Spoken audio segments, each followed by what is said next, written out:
Abra sua Bíblia comigo em Apocalipse, capítulo de número 2.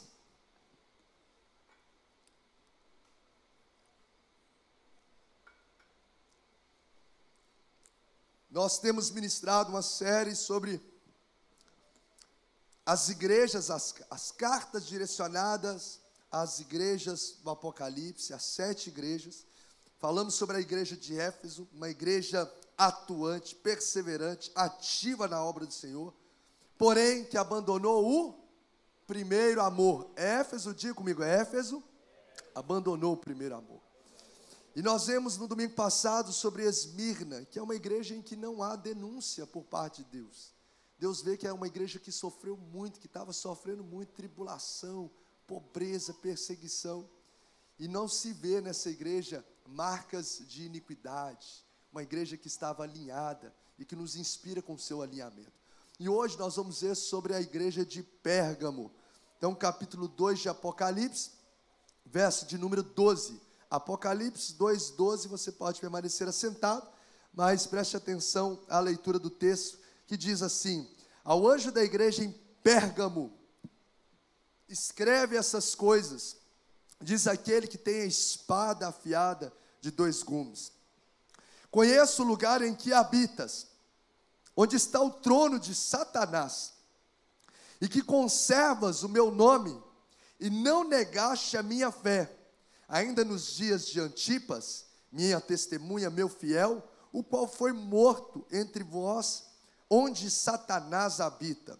Verso 14, tenho todavia contra ti algumas coisas, pois que tens aí os que sustentam a doutrina de Balaão, o qual ensinava a Balaque a armar ciladas diante dos filhos de Israel, para comerem coisas sacrificadas aos ídolos e praticarem a prostituição. Outro sim, também tu tens os que, da mesma forma, sustentam a doutrina dos nicolaítas. Verso 16, vamos ler juntos? Portanto, só quem está vivo, vamos lá? 1, 2, 3 e...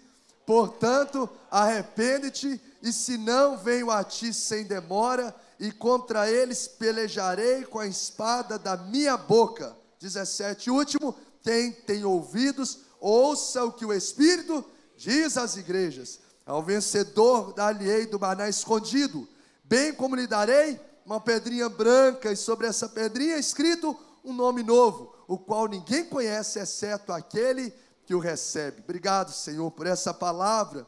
Ó Deus, essas cartas que o Senhor está nos permitindo aprender a partir daquilo que é voz do Senhor ao coração da igreja, ao coração de cada um de nós, ao coração dos cristãos.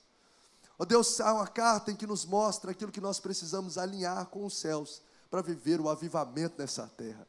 Então nos torne sensíveis a essa voz do Espírito que fala à igreja, que fala aos nossos corações. Que venhamos ouvir essa voz e que essa voz venha produzir em nós, ó Deus, uma mudança, um alinhamento tal, ó Deus, que o Teu nome seja glorificado e um novo tempo se estabeleça sobre nossa vida, no nome de Jesus. Amém. Quero passar um vídeo para vocês. Ministério de Comunicação, por fineza. Neste exato momento, cristãos ao redor do mundo estão sendo perseguidos, oprimidos, rejeitados e mortos por causa da fé em Jesus como nunca antes. A lista mundial da perseguição 2022 revela que o número de cristãos perseguidos continua aumentando e triplicou em menos de uma década. Já são mais de 360 milhões de irmãos nossos sendo expostos a maus tratos, sequestros e discriminação. 1 em cada 7 cristãos é perseguido pelo nome de Jesus. Essa perseguição extrema e severa não é exclusiva a um lugar específico. Pelo contrário, está presente em mais de 50 nações ao redor do mundo, consideradas os países mais perigosos para um cristão. Pela primeira vez, o Afeganistão ocupa o primeiro lugar da lista. Desde a tomada do governo pelo Talibã, o destino dos cristãos se tornou letal. Fugas, execuções públicas e sequestros de meninas cristãs viraram comuns sob o novo regime. O Talibã deixou claro que as leis islâmicas ultraconservadoras estão em vigor e deverão ser respeitadas. Todos os cristãos no país são cristãos secretos. Se descobertos, poderão enfrentar a morte. Na Coreia do Norte, que ficou em primeiro lugar por 20 anos, a situação também é crítica. Apesar de descer para o segundo colocado na lista, as condições de vida dos cristãos norte-coreanos atingiram seu pior nível. A Covid-19 deixou o país em uma profunda crise de fome e os cristãos se encontram ainda mais vulneráveis. Com as fronteiras do país fechadas, os cristãos ficaram completamente isolados e sem via de escape. Em diversos países da África, o avanço dos grupos extremistas islâmicos aumentou consideravelmente. A Nigéria subiu para a 7ª posição e é considerado o país mais violento para um cristão, onde muitas das marcas deixadas pelo Boko Haram são irreparáveis. Dos 5.898 cristãos que foram mortos por causa da sua fé neste último ano, 79% se encontravam na Nigéria. Na Ásia, governos nacionalistas buscam silenciar a igreja. A Índia é uma das nações onde os cristãos são considerados cidadãos de segunda classe. Conforme a ideologia do país, um verdadeiro indiano tem que ser hindu. Por isso, extremistas hindus têm propagado mentiras e notícias falsas carregadas de um discurso de ódio contra as minorias religiosas. A perseguição na China também tem se intensificado. A vigilância no país está entre as mais opressivas e sofisticadas do mundo. As igrejas são rigorosamente monitoradas e muitas estão sendo fechadas. É ilegal que menores de 18 anos frequentem uma igreja. Mas não acaba por aí. A perseguição está mais perto do que imaginamos. Na América Latina, há 3 colocados na lista de 2022: Colômbia, Cuba e México. Cuba entrou na lista este ano, uma nação governada pelo Partido Comunista, onde as igrejas não têm voz. É cada vez mais difícil obter o registro de novas igrejas, forçando os cristãos a operarem na ilegalidade. Apesar de toda perseguição, pressão e violência, os nossos irmãos têm uma garantia: eles não estão sós. Em Cristo, nós que somos muitos, fazemos parte do mesmo corpo e estamos completamente ligados uns aos outros. Isto é, estamos ligados aos cristãos perseguidos. Quando um membro sofre, todos os demais sofrem com ele. Junte-se a nós hoje e apoie os cristãos perseguidos. Seja parte da resposta. Para mais informações, acesse nosso site www.portasabertas.org.br e baixe o mapa das 50 nações onde seguir a Jesus pode custar a vida.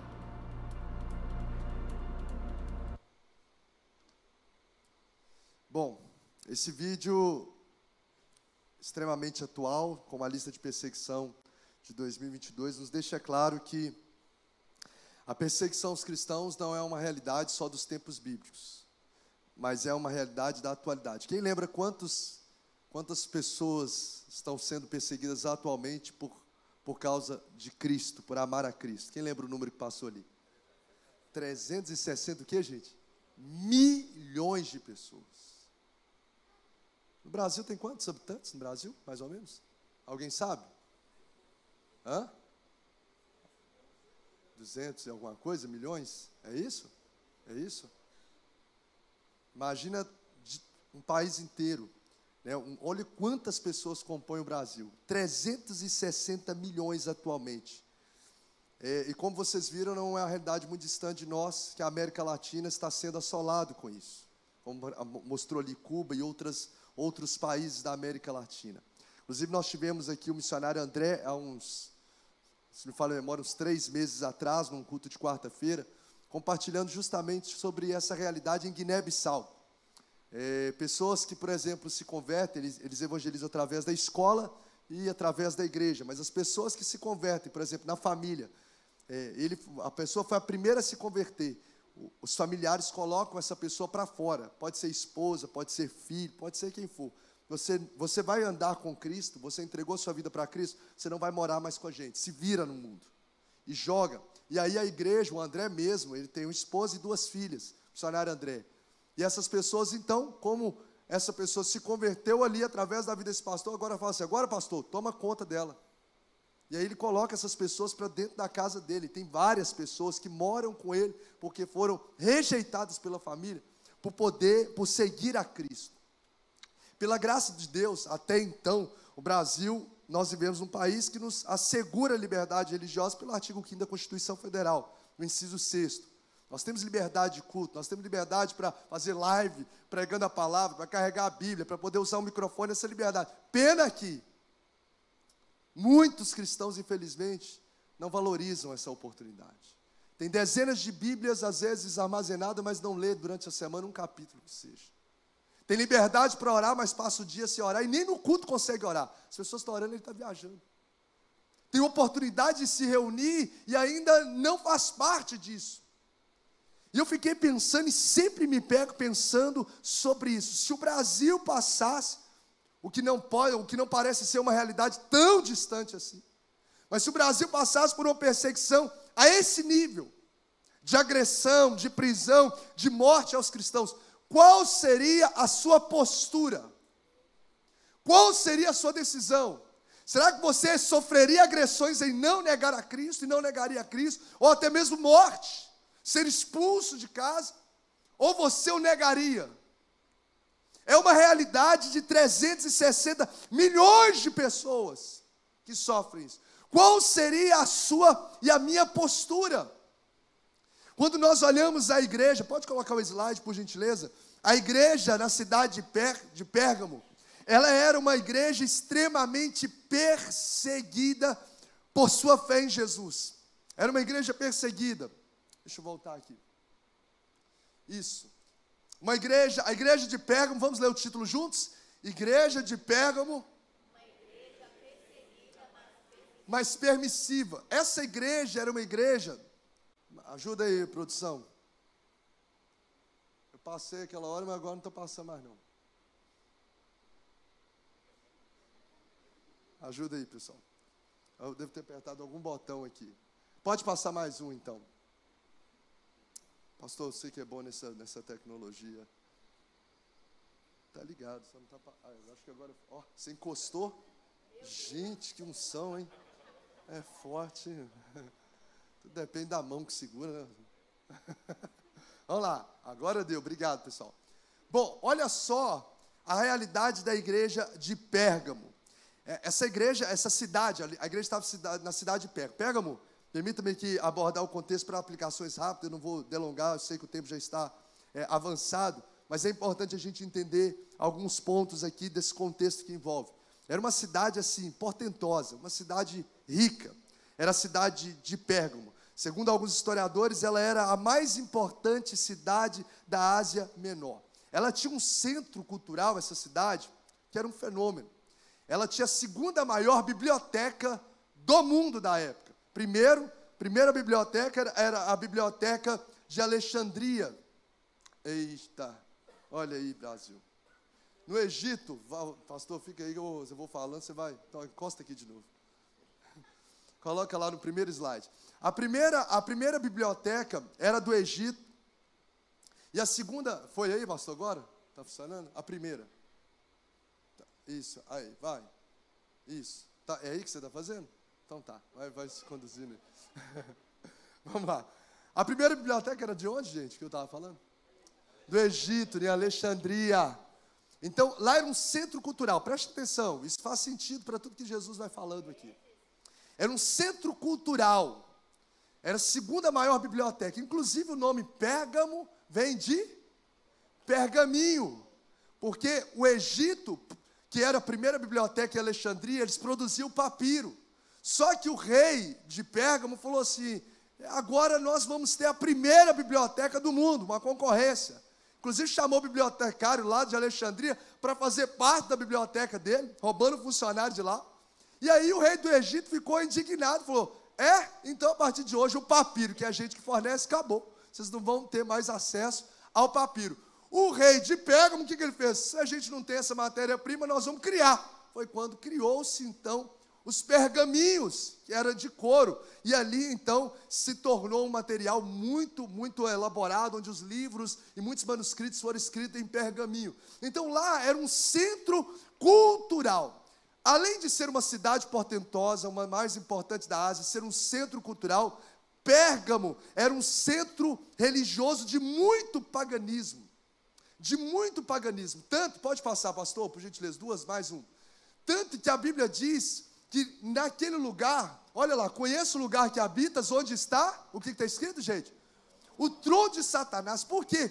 Lá tinha um misticismo religioso violento.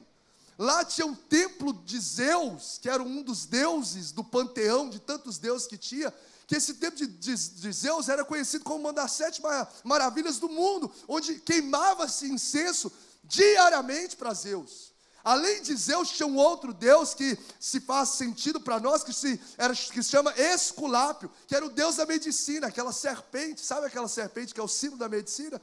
Vem do deus Esculápio. Eles misturavam justamente a medicina com crendices da época. Então era uma cidade extremamente idólatra. Se não bastasse, ela era uma cidade que prestava culto e tinha um templo para o imperador. Então todas as pessoas da cidade que moravam em Pérgamo tinham que prestar culto ao imperador e dizer: César é o Senhor, César é o Senhor. Eles eram obrigados a isso. E se eles não fizessem isso, eles eram reprimidos, perseguidos. Por isso que os cristãos de Pérgamo eram extremamente perseguidos. Porque para o cristão, ele não fala que César é o Senhor. O único que é o Senhor é Jesus, é o Senhor. Então, por conta disso, essa igreja viveu uma perseguição muito forte, muito assustadora. Me presta aí, pastor. Eu acho que eu vou tentar mais uma vez, que aí fica mais fácil para eu ir voltar. Preste atenção. Então aqui, era o trono de Satanás, gente. Onde ele habitava, onde ele reinava. Não era um lugar onde tinha ingerência maligna. Era um lugar onde Satanás dominava, onde Satanás reinava. Então, diante desse contexto, havia uma perseguição muito ferrenha aos cristãos de Pérgamo. Talvez mais do que as que a gente viu no vídeo. Mais que a gente viu. A perseguição era tão terrível que olha o que o texto diz aqui.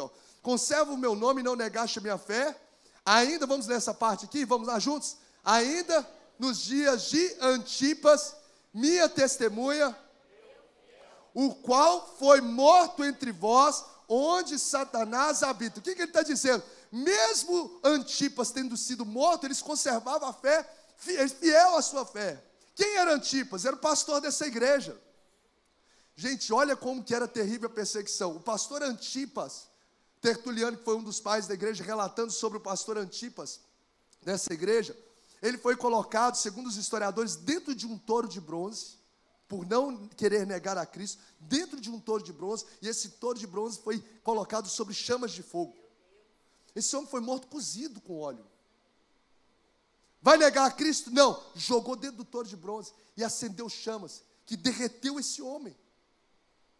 Essa igreja viveu uma realidade de perseguição ferrenha, que mesmo diante da morte de Antipas, tão assustador, essa igreja conservou a fé em Jesus. Imagina, gente, alguém do nosso meio morre por adorar a Cristo, porque está vindo no culto. Você viria no culto de domingo? Não, às vezes não vai nem porque está vendo o jogo, né?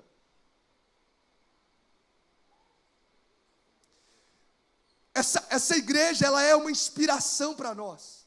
Porque a perseguição religiosa não intimidou os cristãos de Pérgamo.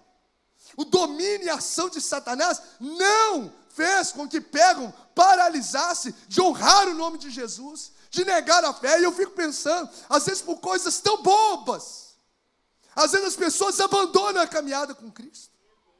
Por causa de pecados tão mesquinhos, por causa de algo que ele ouviu, não me agradou, ele para de andar com Cristo. E eu tenho uma convicção de que quem abandona a igreja por causa de pessoas, ela nunca esteve na igreja por causa de Jesus. Porque nós vamos ser perseguidos, nós vamos ser de fato vilipendiados, passar por situações, mas a nossa fé precisa ser inabalável.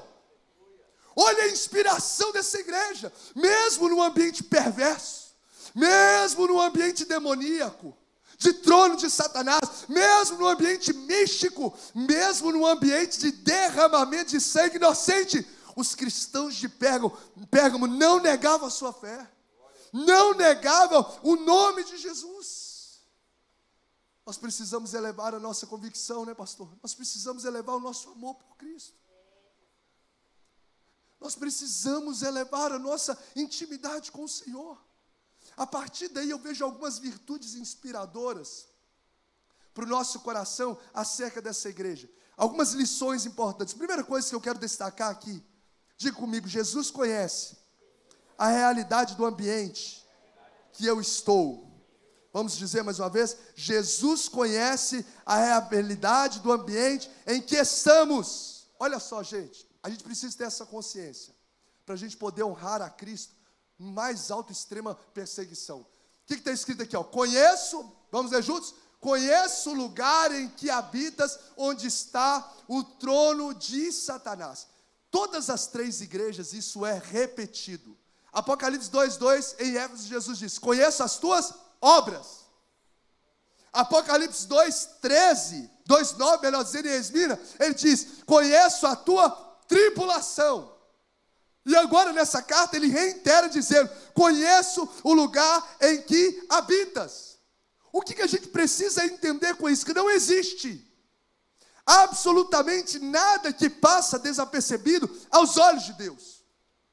Nós precisamos passar a ter consciência plena da presença de Deus em tudo que nós fizemos nos lugares por onde passamos. Você vai entender por que isso tem a ver com a minha firmeza de fé. Porque, meu irmão, se você sabe que Deus está em todos os lugares, você vai repensar, e eu vou repensar muito antes de falar coisas que desagradam a Ele. Porque, por exemplo, se o seu pai está ali por perto, vamos pôr uma criança, o pai está por perto, ela às vezes vai deixar de fazer coisas erradas, sim ou não? Porque o pai está vendo, sim ou não? Às vezes o patrão está ali, ele vai deixar de fazer uma coisa errada porque ele sabe que o patrão está ali. Na verdade, quem muda de comportamento, na verdade, está revelando falta de caráter. Porque caráter, integridade, só é integridade quando se está só. Meu pai não está presente, ou meu pai está presente, a minha conduta, as minhas conversas, os meus acessos na internet são o mesmo. O meu patrão está presente, o meu patrão não está presente, a minha conduta continua sendo a mesma. Eu não vou me cegar, eu não vou roubar, eu não vou ficar falando, porque a minha conduta continua sendo a mesma, porque eu sei que existe um Deus que está em todos os lugares e conhece os ambientes onde nós estamos, conhece as nossas obras, conhece as nossas lágrimas, conhece os nossos pensamentos, e isso deve gerar temor no nosso coração. Porque você pode olhar para um lado e para o outro, ninguém está vendo que você está acessando o celular, mas os olhos do Senhor estão contemplando todas as coisas. Sabedor disso, a minha vida começa a se alinhar, uma consciência plena, porque a gente tem consciência teórica. A gente tem consciência, eu sei que Deus está em todo lugar, eu sei, não, nós precisamos de uma consciência plena que gera temor no coração. Eu não vou trair a minha esposa, porque maior do que o meu temor a minha esposa de me ver ou não, é o meu temor a Deus. Foi quando José foi surpreendido por aquela mulher, a esposa de Potifar. Ele disse: eu não posso pecar contra o meu Deus e nem contra o meu Senhor, mas Deus em primeiro lugar.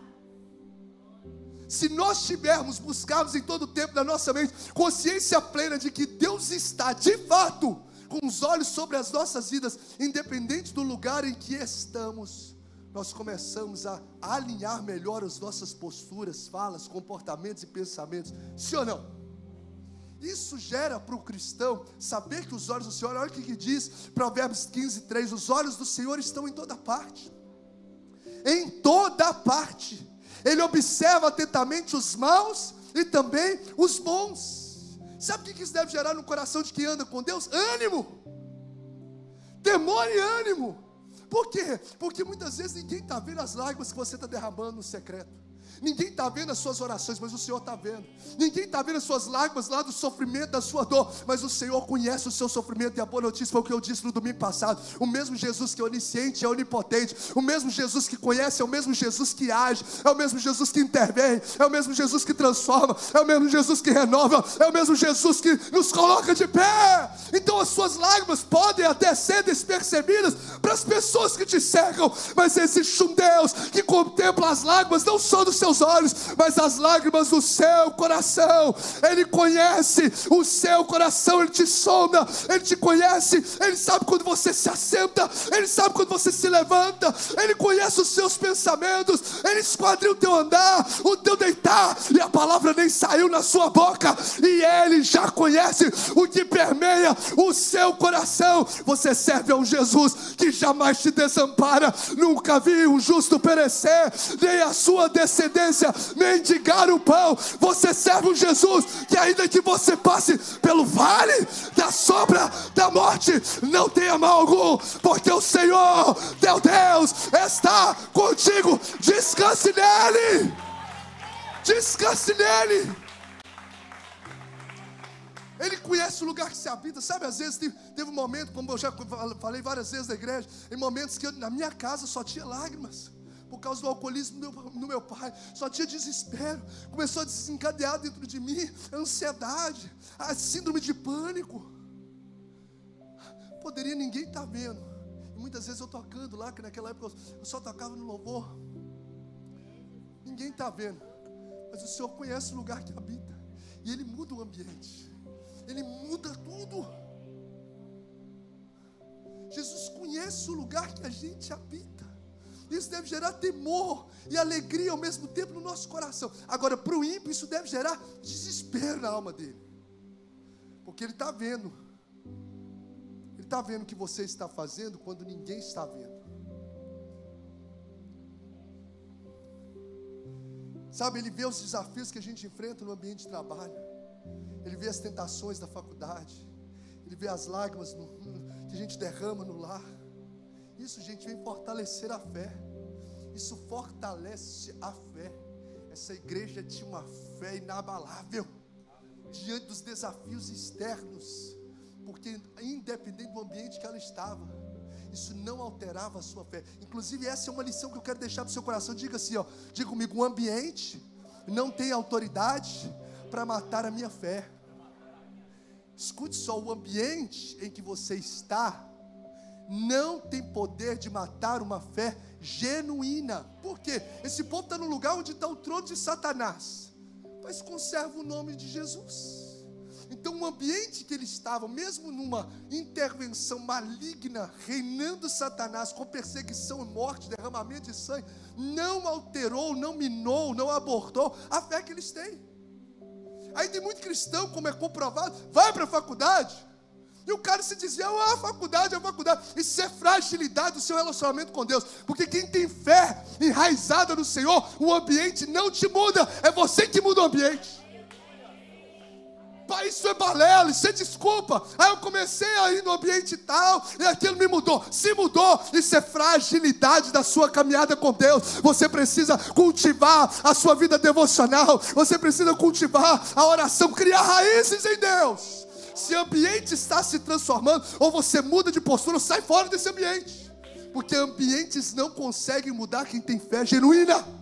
Daniel cai lá na Babilônia, é ameaçado de morte, se não comesse das iguarias do rei. Aí Daniel 1:8 diz: Daniel decidiu firmemente não se contaminar com as finas iguarias do rei, e ele se tornou um dos homens mais expressivos dentro da área política, porque o Senhor honrou a sua fé. A Babilônia não contaminou Daniel, o Egito não contaminou José. Sabe o que eu tenho falado nesse púlpito? E eu creio em nome de Jesus que isso já está se tornando uma realidade, que não serão nós pais, e teremos medo de enviar os nossos filhos para ambientes, ou escolas, ou faculdades, em que pervertem a mentalidade das pessoas que não estão. Não vão ser nós pais. Eu estou falando isso para meu Deus pequititinha, que estuda numa escola, e eu não tenho mais medo sobre isso, porque o Senhor está colocando no meu coração: não serão pais que terão medo de enviar os seus filhos que serão pervertidos lá. São as escolas, são as faculdades que vão ter medo de recebê-los, porque aonde a luz chega, as trevas se dissipam. Aonde a luz chega, as trevas se dissipam. Lá está chegando um profeta, lá está chegando uma serva, um levita, um homem, um jovem cheio do Espírito Santo, e lá vai mudar o ambiente. Você que é pai, recebe essa palavra sobre o seu coração. Recebe. Recebe, cria as raízes do seu filho, inculca a palavra do Senhor. Quando envelhecer, não se desviará dele. Vai chegar na faculdade. O que está acontecendo? Aquele menino que era perdido começou agora a alinhar com o Senhor, está convivendo com fulano. Olha o outro também, agora começou a servir a Jesus, está convivendo com o Beltrano. Está vendo? É isso que Deus faz, porque aonde a luz chega, as trevas se dissipam. Irmão, não tem nenhum ambiente que trevas prevalece sobre luz. Que ambiente que você me diz que trevas prevalece sobre luz? Se a luz de fato chegou, as trevas se dissipam imediatamente. Assim será onde você, cheio de Deus, acontecerá na sua vida, aonde você colocar a planta dos pés. Esse ambiente vai ser mudado no nome de Jesus. Então o ambiente que nós frequentamos não tem autoridade para matar uma fé genuína. Não tem. Tanto que diz a palavra do Senhor, muito obrigado, pois eu estou vencido de que nem morte, nem vida, nem anjos, nem demônios, nem presente, nem futuro, nem quaisquer poderes, nem altura e nem profundidade, nem qualquer outra coisa será capaz de nos separar do amor de Deus que está em Cristo Jesus, o nosso Senhor. Olha que virtude inspiradora dessa igreja. O ambiente não abortou a sua fé. Essa era uma igreja perseguida. E eu caminho para o encerramento, que eu só vou pontuar sobre algumas advertências.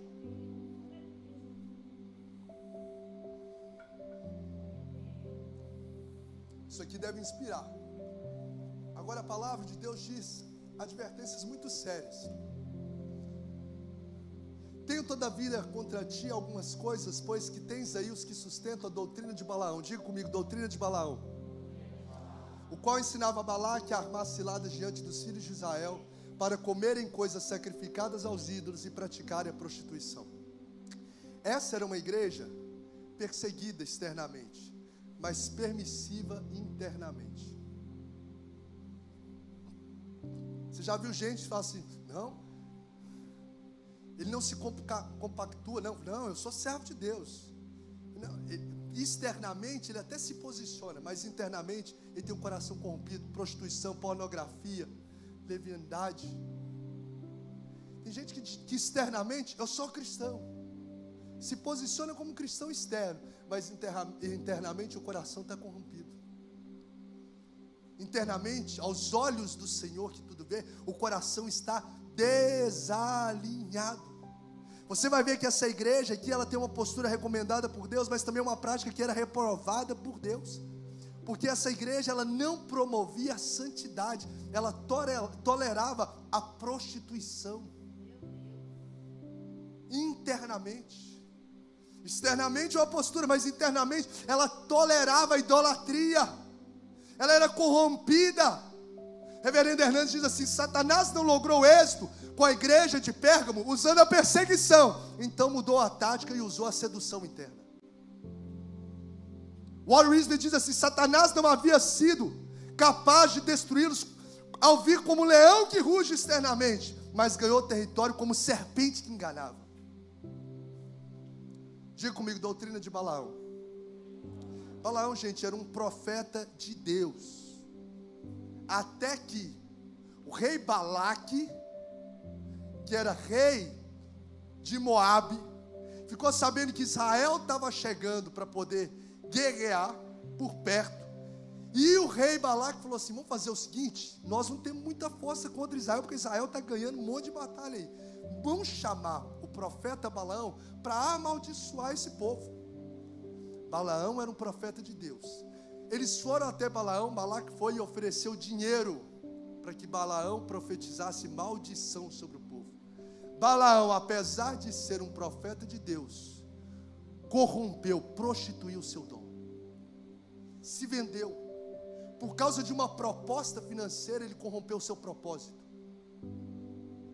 Por causa de uma proposta, ele contaminou o seu propósito.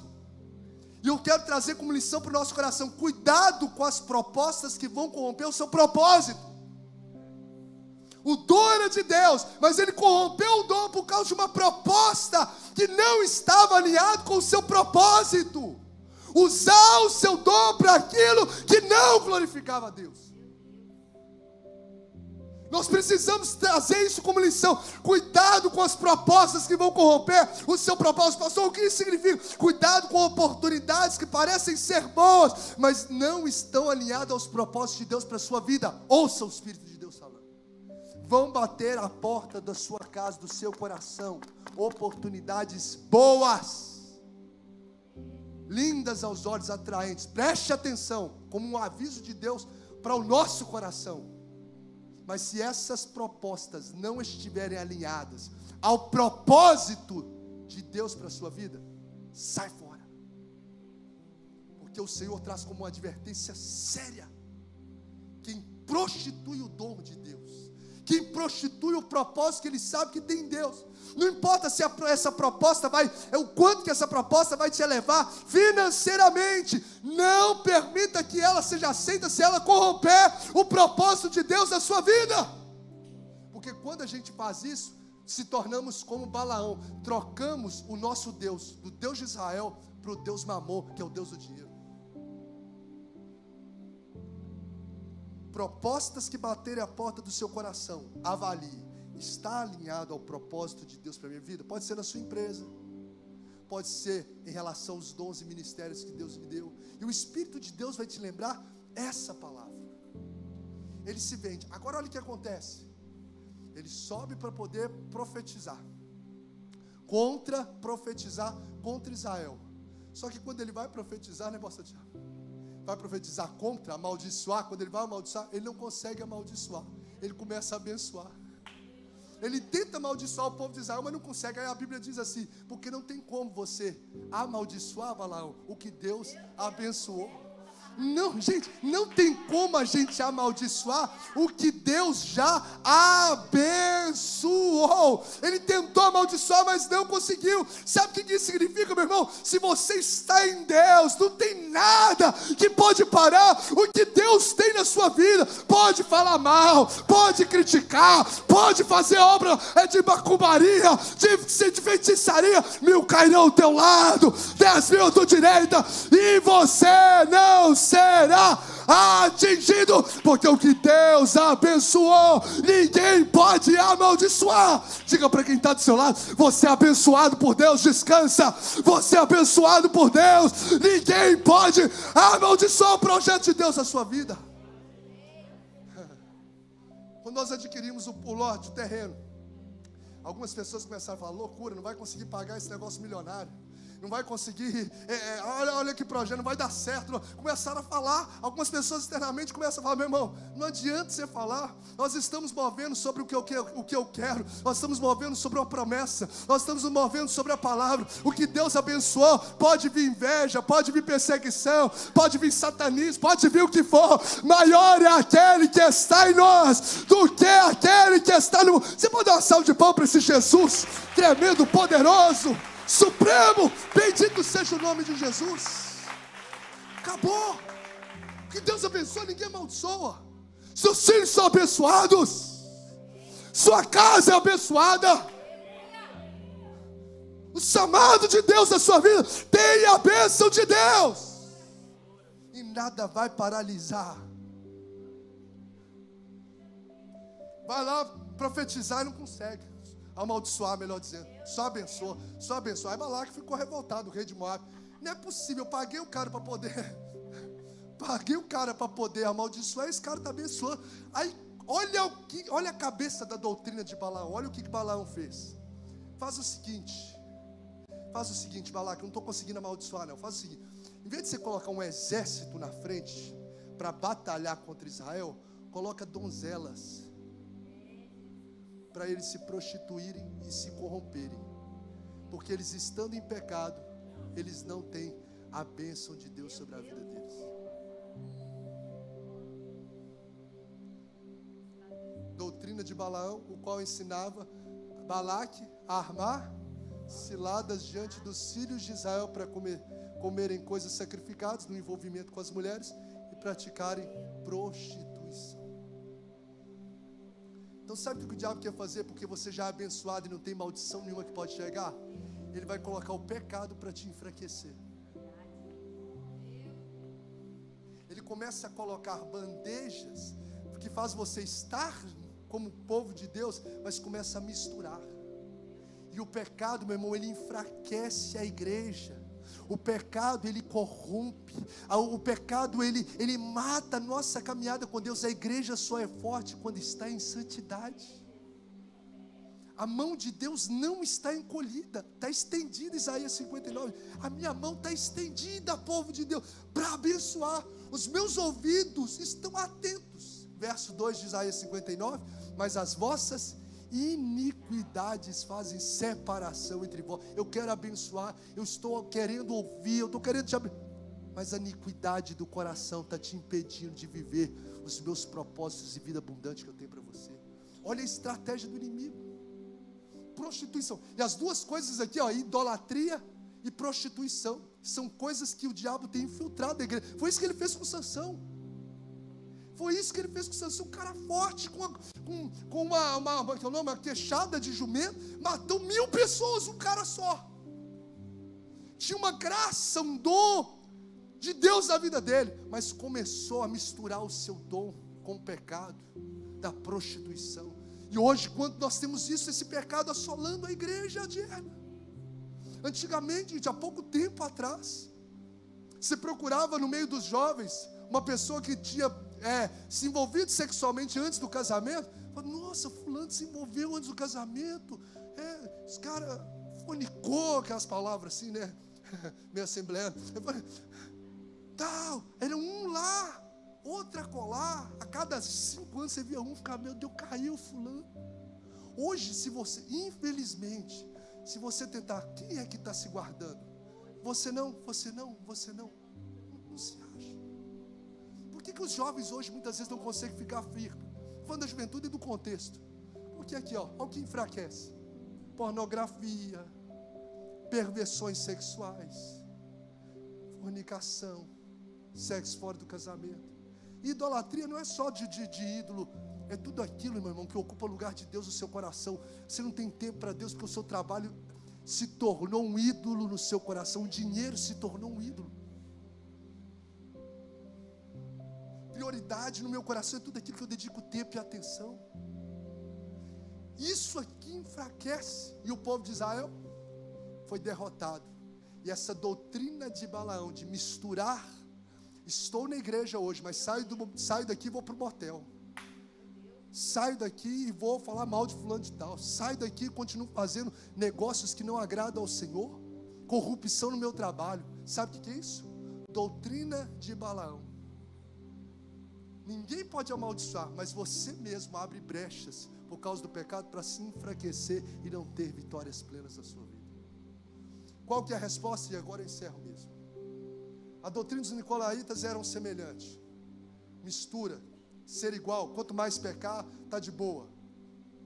Solução bíblica do próprio Espírito. Qual que é a solução? Qual a solução? Qual a solução? Arrepende-te. Gente, não sou eu que estou falando, está aqui, o próprio Cristo que identificou o pecado dessa igreja, mostrou a solução. Tem solução. Não é porque eu estou com os pés marcados por uma vida de pecado, de corrupção, de quebra de princípio, que acabou. Mas tem uma solução. Qual que é a solução? Arrependimento. Arrependimento é uma mudança de mentalidade munida, acompanhada de postura, acompanhada de atitudes coerentes. Isso é arrependimento, porque só chorar aqui e continuar vivendo uma vida longe de Deus, isso não é arrependimento. Arrependimento é quando você tem uma consciência plena do erro, você tem uma mudança de mentalidade e uma mudança de comportamento. É alinhada. E olha só, para a gente poder orar, olha só o que Deus está dizendo. Portanto, arrependa-te, o que está escrito aqui? E se não venho a ti, sem demora, e contra eles pelejarei com a espada da minha boca. O que Jesus está falando para mim e para você, para essa igreja e para o nosso coração, agora, nesse exato momento? Que o arrependimento, ele deve ser uma decisão imediata e urgente. Porque não adianta a gente ouvir aqui, ser confrontado e não tomar uma decisão imediata. Porque arrependa-te, senão eu venho a ti daqui muito tempo. Sem demora. Então o arrependimento deve ser uma decisão urgente. Não, amanhã eu vejo se eu consigo mudar. Não, a decisão de entregar a vida para Jesus, de voltar para os caminhos do Senhor, a palavra é para a igreja, gente, é a igreja de Pérgamo, de alinhar, de abandonar pecados que não agradam a Deus, talvez de prostituição, idolatria ou outros tantos que estão te enfraquecendo na comunhão com Deus. Essa decisão de arrependimento precisa ser imediata, hoje. Sabe o que é isso? Não é pavor, não. Isso é presente de Deus para mim e para você. É te livrando de morte eterna, é me livrando de morte eterna. Isso é graça, isso mesmo. Isso é graça de Deus presente. Porque se a gente continuar nessa vida doida, mais ou menos, misturada com tudo, nós vamos nos dar mal na vida, nessa terra e eternamente. Mas se a gente se arrepender, quem tem ouvidos ouça o que o Espírito diz à igreja: ao vencedor dar-lhe-ei maná escondido, sabe, o alimento mesmo no deserto, presença constante de Deus ininterrupta, um nome escrito na pedra, um novo nome. Essa pedra é como se fosse um convite para entrar numa festa dentro da cultura. Você vai receber isso lá na eternidade. É uma colheita na terra e uma colheita na eternidade com Deus. Que hoje Deus nos levante à semelhança da igreja de Pérgamo, que diante das pressões que estiverem sobre a nossa vida, a gente jamais vai negar a nossa fé. Não vamos ser contaminados pelos ambientes que nós frequentamos e vamos ter uma vida em santidade, alinhada com os céus, e de fato viveremos o avivamento genuíno nessa terra, no nosso coração, no nome de Jesus. Eu quero convidar você a colocar-se de pé.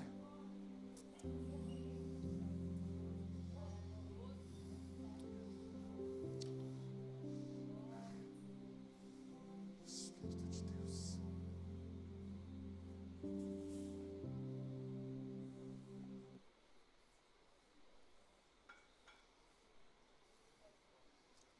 O que você vai fazer com essa palavra? O que você vai fazer com essa oportunidade? O que você vai fazer diante da voz do Espírito de Deus? Quem tem ouvidos para ouvir, ouça.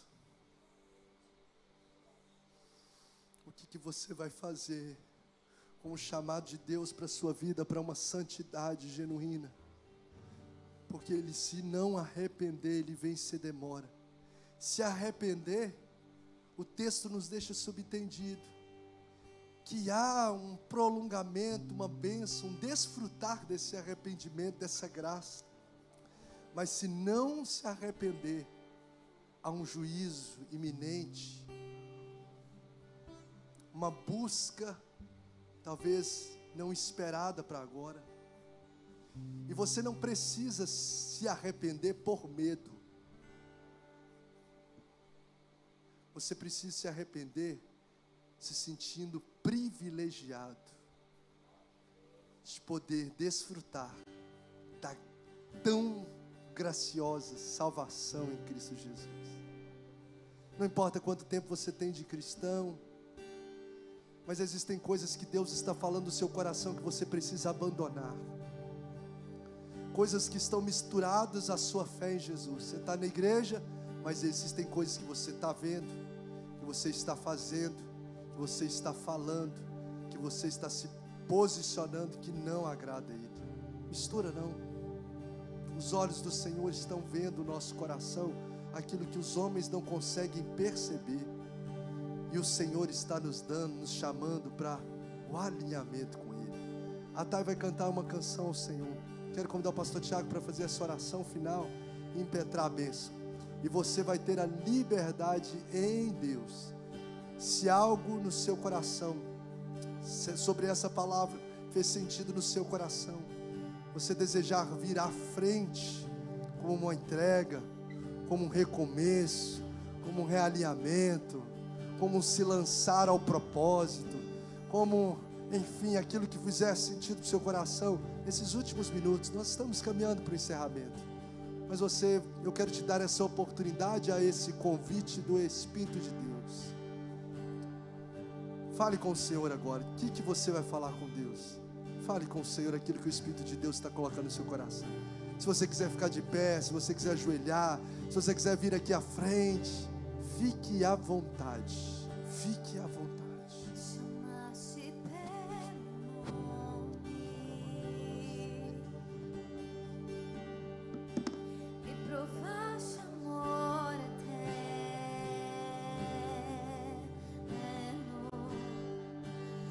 Batidas do teu coração são todas por mim. Disseste nunca te esquecerei e jamais te deixarei.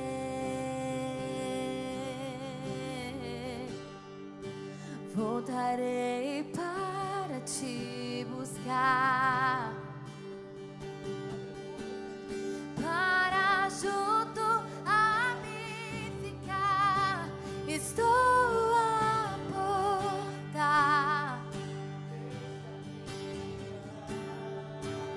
ceiar contigo e sempre aí ficar.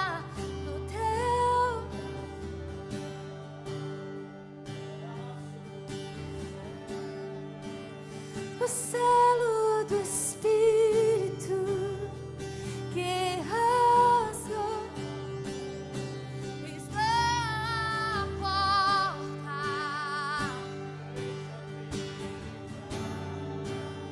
Cear contigo e sempre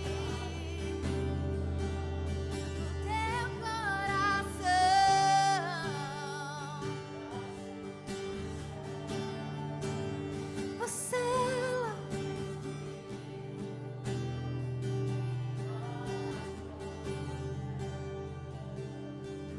Aleluia. Eu queria convidar você essa noite, debaixo dessa palavra, a você que deseja vir aqui à frente e nós orarmos agora, chorarmos pelos nossos pecados, nos arrependermos, porque a Bíblia diz que aquele que confessa e deixa, esse alcança misericórdia. Eu quero te convidar nessa noite a fazer isso. Se você está aqui, você que está em casa nos assistindo, se o Espírito Santo falou o seu coração essa noite, com certeza Ele falou. Hoje é o dia, hoje é a noite. Então eu quero dar oportunidade, antes de nós orarmos, para partirmos para encerrar. Se você nessa noite ouviu a voz do Espírito Santo falando ao seu coração, e você está dizendo: olha, hoje eu quero mudar de vida, não quero ser mais a mesma pessoa, não quero continuar nos mesmos erros. Eu convido você a fazer um sinal com sua mão, bem alto, e nós queremos te abençoar nessa noite. Você que talvez está afastado, você que talvez quer conhecer mais de Jesus, hoje é a oportunidade. Ele te convida, assim como convidou aquela igreja. Eu quero deixar você nessa noite fazer essa escolha. Alguém neste lugar que você deseja fazer essa escolha nessa noite, faz o sinal com sua mão lá na galeria, aqui embaixo. Alguém nessa noite que você deseja fazer essa escolha para o seu coração e para a sua vida, é a oportunidade. E se Deus está falando ao seu coração nessa noite para abrir mão de um pecado, abrir mão de algo que está te prejudicando espiritualmente, eu quero te convidar a vir aqui à frente. Nós vamos orar juntos. Nós vamos orar juntos essa noite. Nós vamos clamar ao Senhor. Nós vamos clamar a Ele neste lugar. Nós vamos clamar a Ele neste lugar. E se ao final deste culto o Espírito Santo ministrar o seu coração, você pode nos procurar aqui. Nós vamos orar por você. Feche os seus olhos. Feche os seus olhos. E se você nessa noite ouviu a voz do Senhor, a palavra diz: não endureçais o vosso coração. Não endureça o seu coração. Mas fala. Quero conhecer. Não endureça o seu coração. Ore nessa noite, feche os seus olhos. Pai, nós oramos este lugar. Pai, nós entendemos que o Senhor não nos chama a sermos apenas ouvintes do Evangelho. O Senhor não nos chama a sermos simpatizantes da mensagem do Evangelho. O Senhor não nos chama a sermos apenas colegas da Escritura. O Senhor nos chama a ser amigos do Senhor. E para ser amigos, nós vamos conhecer os defeitos um do outro. Para ser amigo é preciso, ó Deus, estar pronto para sermos chamados à atenção. O Senhor não só nos chama a sermos amigos, mas o Senhor nos leva a um nível de profundidade ainda maior, porque o Senhor nos chama a ser filhos. E como filhos, ó Deus, o Pai sempre corrige ao filho que ama. E nessa noite o Senhor falou conosco. E a nossa oração é: Deus, não nos permita, ó Deus, endurecer o nosso coração. Mas Senhor, venha, Senhor, e quebre toda dureza de coração agora. Toda resistência à mensagem que muda e transforma a nossa vida. Ó Deus, nós não queremos continuar no lugar da miséria. Nós não queremos continuar no lugar da dor, do sofrimento, da ilusão. Porque o pecado é uma ilusão. Ah, Senhor, quantas vezes nós achamos que estamos bem, mas daqui a pouco caímos a pior de novo. Porque é isto, ó Deus, que o pecado faz. É isso que o diabo é. A tua palavra, como foi pregada aqui essa noite, diz que naquele lugar havia um trono. O trono fala de governo. Quem está governando a nossa vida, Senhor? Quem? Ah, Senhor, nós não queremos ter por governante o diabo. Nós não queremos que o diabo construa um trono no nosso coração. Nós não queremos que o diabo construa um trono na nossa vida. Por isso, como voz profética para essa geração, como voz profética para esse tempo, eu libero uma palavra nesse altar, porque palavras são sementes. E que todo trono agora seja, em nome de Jesus, quebrado pela autoridade do Espírito Santo. Ó Deus, que o Senhor destrone agora Satanás. Que o Senhor destrone agora, Deus, Satanás na vida de jovens, homens e mulheres que estão aprisionados pelo diabo. Quantos casamentos, quantos pais de família aprisionados na prostituição, na pornografia. Quantos filhos, ó Deus, vão sofrer as sementes que os pais estão plantando. Porque quando o diabo tem um trono, nós abrimos porta para que ele governe a nossa casa. Quando o diabo tem um trono, nós abrimos portas, e depois nós o entendemos, porque tantas coisas ruins e negativas estão acontecendo. Mas nós oramos agora para que os olhos espirituais se abram e a cegueira caia por terra, para que essas pessoas enxerguem as atitudes que elas têm tomado e as consequências dessas atitudes. Senhor, nós oramos porque, Pai, nós pedimos: caia sobre nós o batismo de arrependimento. Caia sobre nós um batismo de arrependimento. Um batismo de arrependimento, ó Deus. Nós oramos para o que aconteceu com o filho pródigo, que se arrependeu dos seus pecados, ó Pai, voltou para casa, reconciliou, mudou de vida. Nós oramos para que isso venha aqui nessa noite. A minha oração nesse altar é: incomode essa pessoa. Ao sair dessa igreja, fala com ela em sonho, não deixa ela dormir não. Não deixe ela dormir, incomoda ela, mostra ela o pecado dela. Se for preciso, mostra para ela os demônios que estão lá, e que muitas vezes ela não está vendo, que ela está brincando. Mostre para ela, porque é melhor que ela veja isso do que ela se deparar com o inferno e o lago de fogo. É melhor ela se deparar com uma repreensão do Senhor ainda nessa terra, do que ela chegar no céu e deparar-se com uma repreensão dizendo: eu não te conheço, aparta-te de mim. Nós não estamos, Deus, num jogo. Nós não estamos numa brincadeira. Nós estamos numa guerra. E numa guerra se vive ou se morre. Uma guerra não é para garotos. Uma guerra não é para menino. Uma guerra é para homens. Uma guerra é para mulheres que entenderam o propósito.